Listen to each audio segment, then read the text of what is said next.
I hate being pessimistic, but I entered August at the back end of one of the worst weeks in my life. I was back in hospital getting my burn de-roofed, and after everything that happened days prior on social media, my birthday Airbnb cancelled.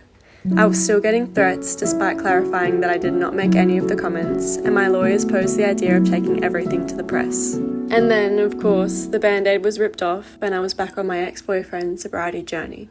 All in all, I basically spent the first week of August rotting on the couch, extremely unproductive. But the light at the end of the tunnel was the fact that my best friend Jordan pulled through and we organised my dream birthday on her property.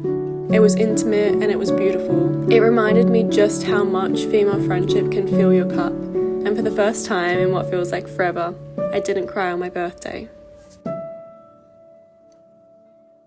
A few days later, we said goodbye to our beautiful friend Ella, who moved to London, bringing another layer of grief but excitement into the picture. I think about Ella's bravery a lot, and in a way, I envy her.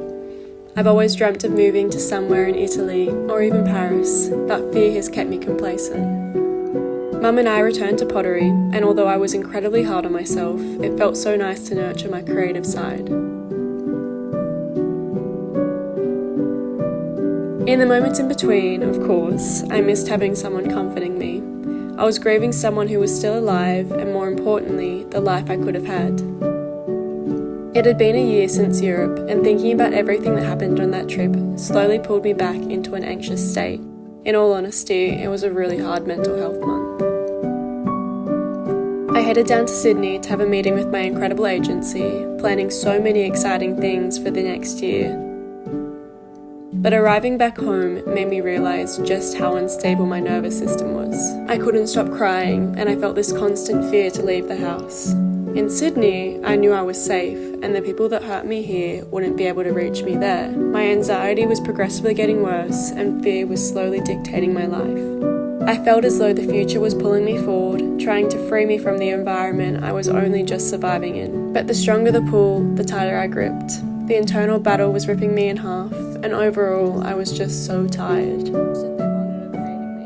I spent a lot of time reflecting on the past year. I've made such a conscious effort to slow down and listen to my intuition more, and most importantly, to be kinder to myself. I noticed that I'd become a lot softer and kinder over the past year, and my life, despite the struggle, had become so much more fulfilled. The centre of the universe had shifted from my former relationship to my relationship with myself, and although difficult at times, I deemed that a win.